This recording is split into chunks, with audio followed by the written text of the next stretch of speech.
Hello, I'm D. Brown, CEO, and welcome to this episode of HBCU. Joining me on the panel today, I have Joshua Gunn, who graduated from North Carolina A&T. Joshua currently serves as the president and CEO of the Peoria Chamber of Commerce. I also have Reginald Thompson. Reginald graduated from Prairie View A&M University, and he currently serves as the Chief Operating Officer for Insurica, the Evans Agency. Gentlemen, welcome to HBCU. I'm glad to have you on the show. Good to see you. So Glad to be here. I want to start the show by really going back in time to understand, how did you select, Joshua, North Carolina A&T as your HBCU? Best decision I ever made, first of all. Yeah. For me, it was, so I went to a high school, D, that was probably 60% white, 40% black, but certainly dominated by white culture, white influence, and white wealth, right? Uh-huh. And so also for me, it was important to ground myself in my blackness, right? I'm a high yellow brother, right? And it was as a child, I wasn't quite sure where I fit in terms of the spectrum of blackness, right? And I went to visit A&T for their freshman orientation week with my two best friends from high school, and instantly knew this is where I needed to be. I've never been in an environment, D, that affirmed my blackness immediately, right? I didn't have to try too hard, I didn't have to be one end of the spectrum or another. So often growing up, we see blackness as either really negative, right, when in media depictions, or like super positive, Bill Cosby or criminals. You know what I'm saying? Right. And for those of us who are neither of those, it can sometimes be difficult to find your place in that paradigm. So A&T instantly just affirmed me, man. I felt home. And so for me, it was a clear decision that I wanted to be in a place that could incubate that blackness. Right. So Reggie, what about you? How did you end up at Prairie View? Well, look, my decision was pretty easy. So I'm an HBCU product. My parents actually met on the campus of Jackson State University. So most of my family went to Jackson State. My parents met there in 1967, and the rest is history. But I had really good male examples in my family, so I just kind of did what my big brother did.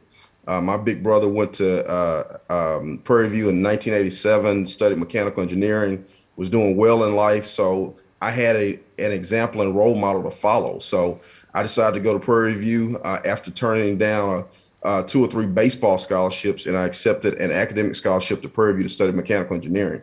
So for me, it was just kind of in the blood. I had seen, HBCU pride my whole life.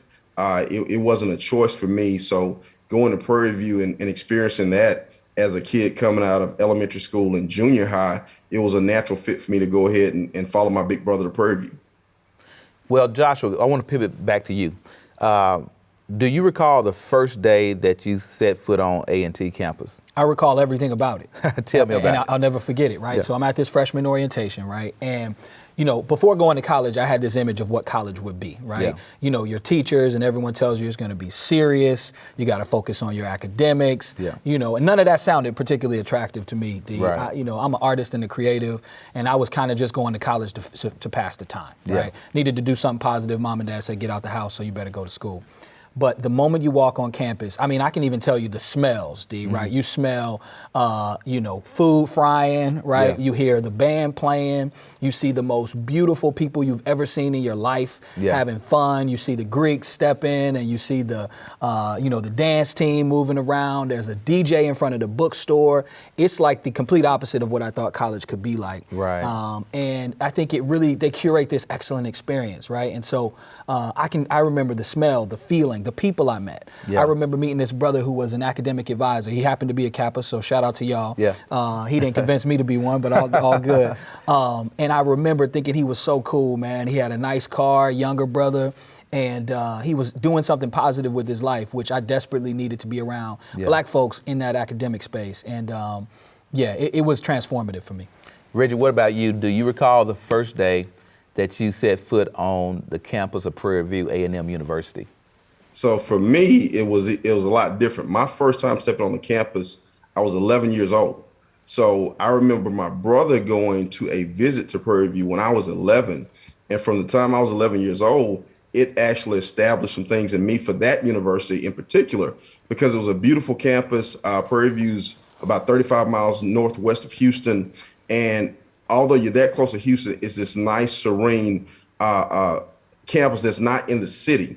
So it established that. So I remember going there when he was still in school, and I'm the little brother just tagging along, and I'm 11, 12 years old, and everybody's treating me with respect, and they treat me like I'm their little brother. Yeah. So when I finally came on campus as a 17-year-old, I turned 18 years old on Prairie View's campus that first summer. It was already ingrained in me that was a part of who I was. And I met some of my best friends the day one on campus. So I remember it all, coming into the orientation for a summer engineering program we call ESCI, and I'm seeing 150 other people that look like me that are here for the same thing. So I remember it all. Right. And so, Joshua, I know that North Carolina A&T has a legendary homecoming. Yeah. Tell us about the homecomings there. You know what, man? The homecoming is called Greatest Homecoming on Earth, right? GHO. Yep. Hashtag GHO. And it really is, right? It is, it's one of those things. I remember the flyer my freshman year. Like, how good can a homecoming be? Right. But I want you to imagine the 250,000 people, 250,000 of your closest friends. Right. Spread out on this one campus for a full weekend, just celebrating Black excellence, right? Yeah. And it's we often like to say it is some of the most successful and prominent Black folks in the country on our worst behavior, right? So we are celebrating unadulterated, uninhibited, and having the time of our lives. And it really is a big family vibe. I've had this discussion with folks out here, in fact, here in Illinois, who said that sometime before they went to A&T's homecoming, they weren't quite sure what to do with their Blackness, right? Yeah. They were Black, they were existing in a corporate structure or existing in a white-dominated world, but 30 seconds on A&T's campus at homecoming, even if you didn't go there, most of the people that come didn't go there. Right.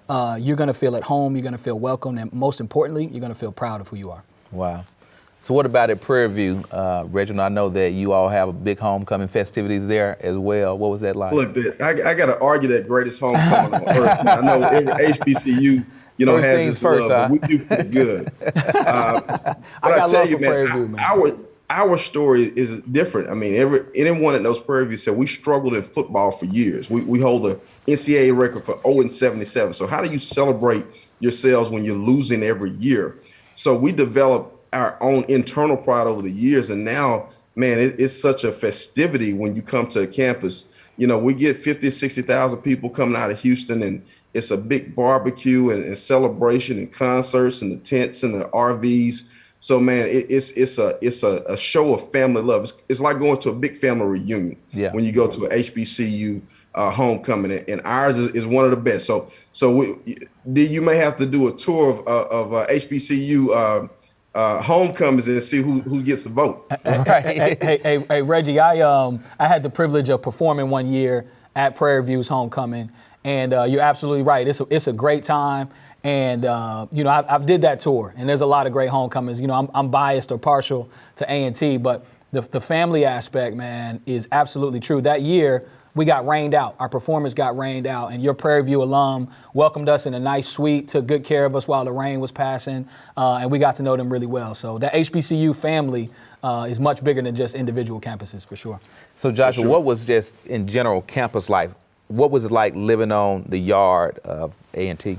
Again, man, I don't want to make it sound like paradise, but it was, bro. Like, you have everything that you possibly could want. You walk out of your dorm on your way to class in the morning. Again, there's a DJ playing your favorite song. People are hanging out in between classes. You find the student union is a great place to go, either to study or, meet girls, which was a big part of my college experience too.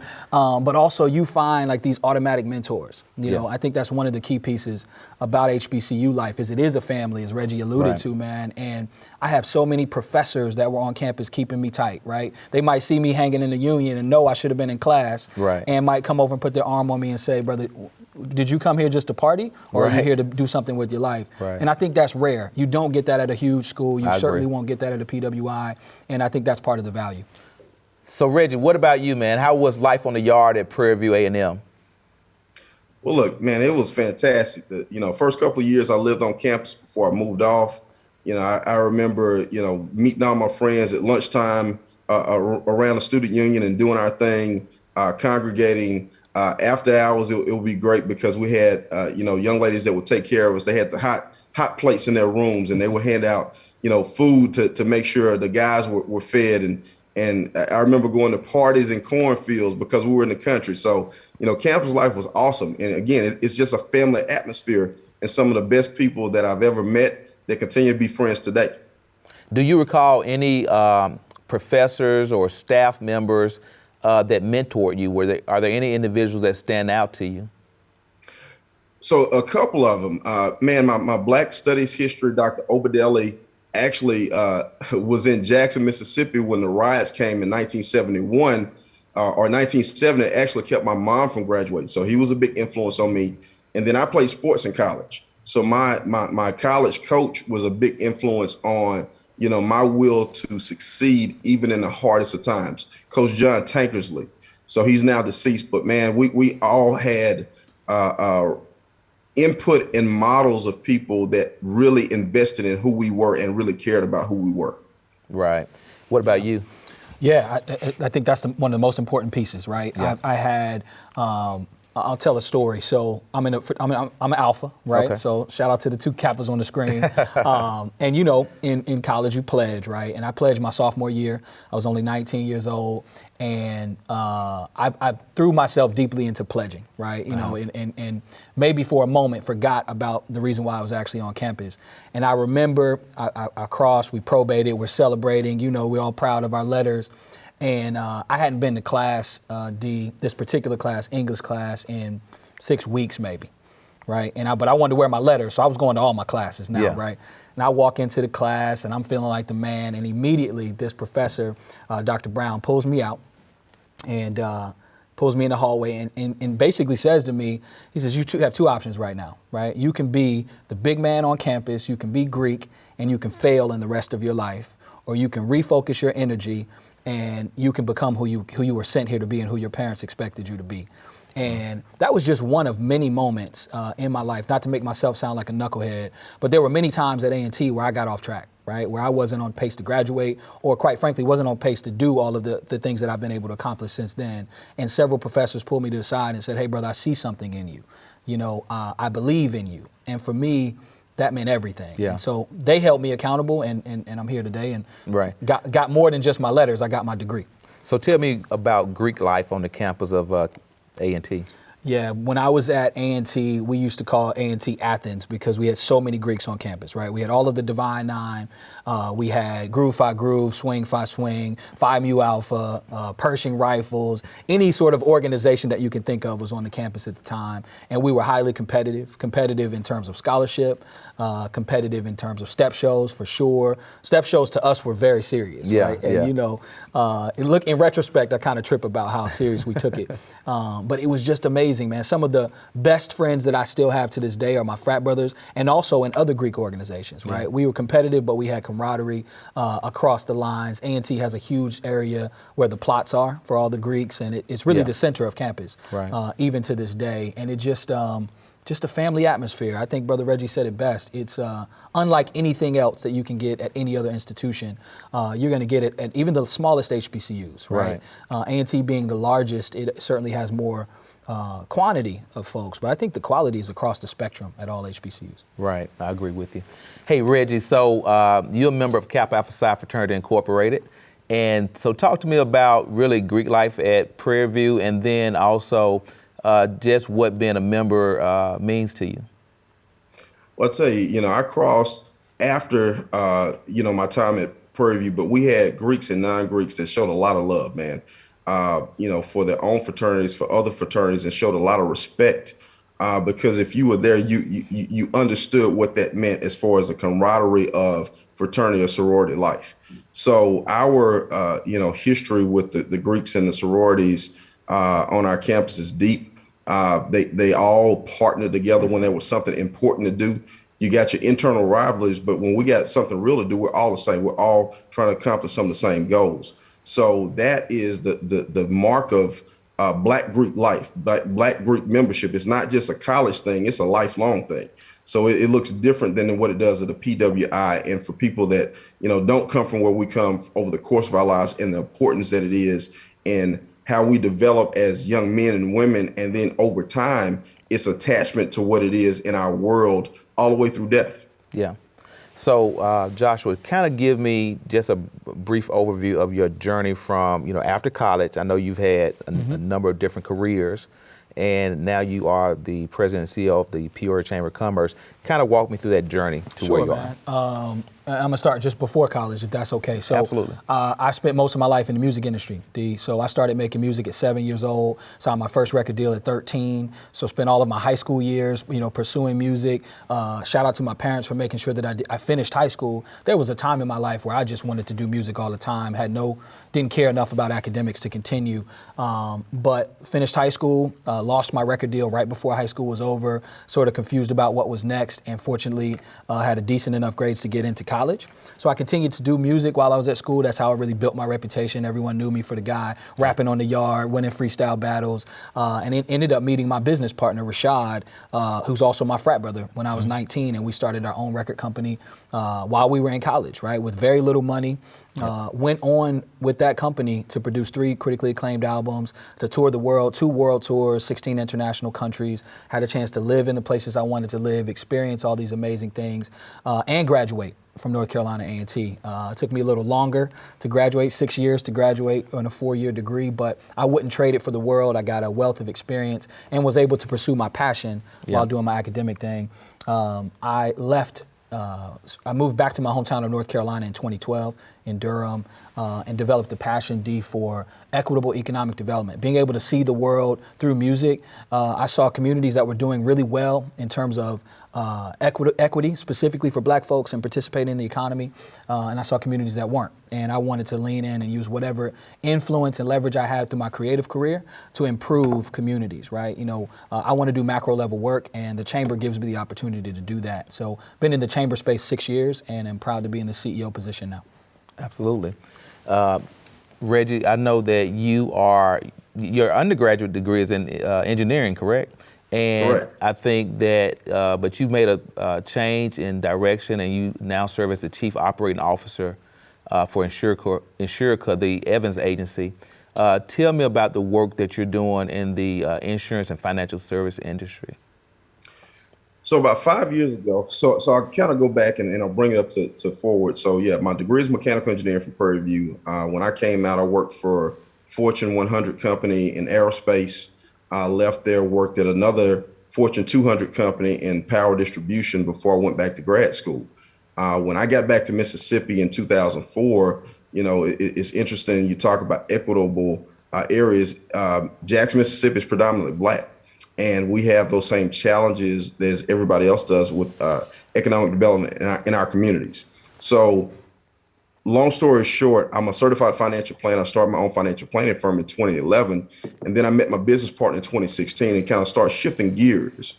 So we started a black-owned commercial insurance agency in 2017 because we saw a void in the market. We saw a lack of representation of black entities, public and non-public entities that looked like us, but they were being, overcharged and underserviced. So we jumped in and found a niche working with municipal and public entities that have leadership that look like us, and making sure that they are educated on areas of risk management and insurance that affect them, their business, and how they provide services to people.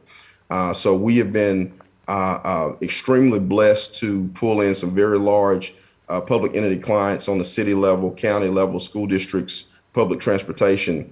And then we kind of use that platform to work with our black business owners to help them develop a business that can perpetuate to the next generation. And it's been a hard road, but very fulfilling. Absolutely. So Joshua, talk to me about how North Carolina A&T prepared you for where you are today.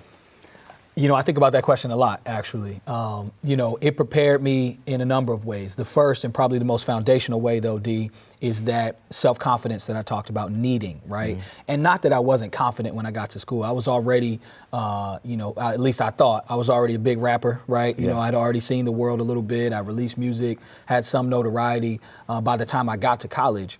But what I wasn't so sure about is who I was behind the mask, right? The full version of myself and grounded in my blackness, right? And so that self-confidence, in fact, I gave a speech a couple weeks ago to some college students, and they asked me, what do I think the most important thing that they can take away from college is? And I said, find your confidence. Because if you can find confidence in who you are, you can learn just about anything. You know that, right? You know that you've had a successful trajectory in many disciplines. Now you're hosting a TV show, right? And you're doing it well, doing it at a high level because of that confidence. A&T gave me that. A&T also gave me the ability to navigate situations that are less than ideal, right? HBCUs carry some challenges in terms of, we always joke about the long line at the financial aid office, or, many times waking up and my classes were dropped and I am not enrolled. I got to go to the registrar and figure out what happened.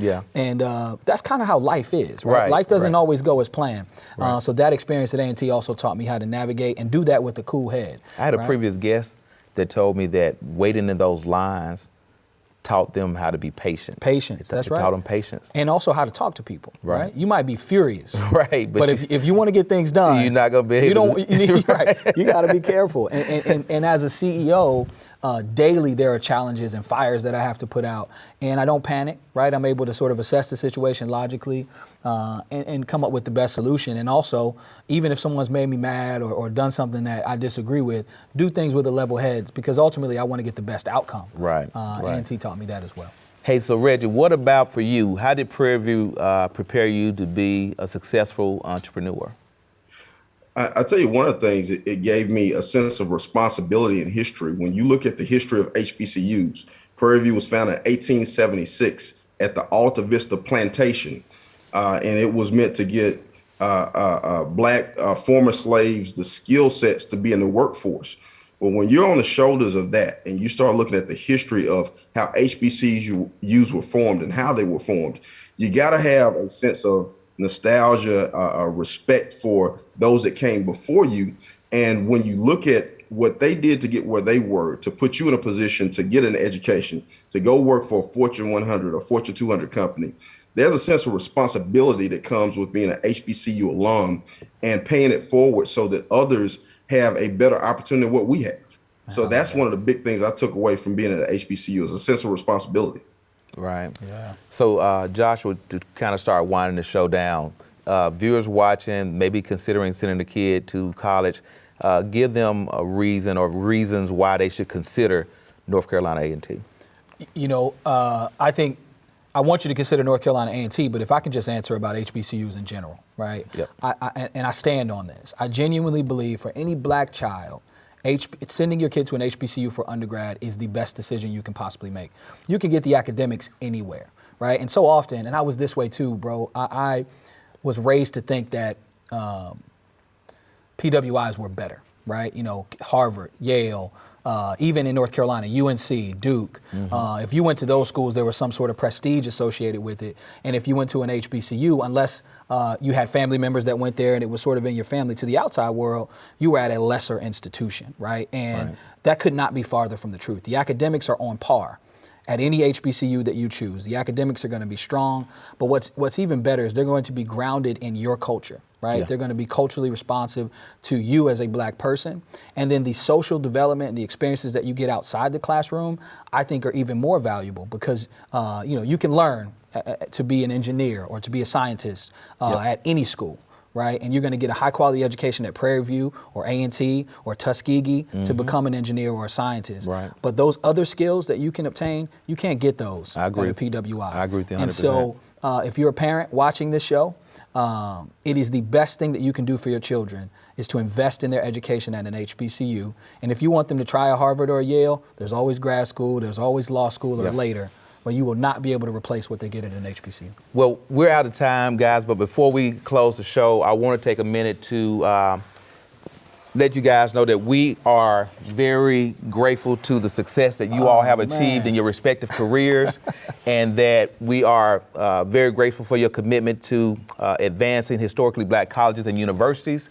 And for that, I'm awarding each one of you with the HBCU Lifetime Achievement Award. Thank you all so much for being on the show. I know you have hectic schedules. And to my viewers, thank you for watching this episode of HBCU. And remember, without you, there's no me.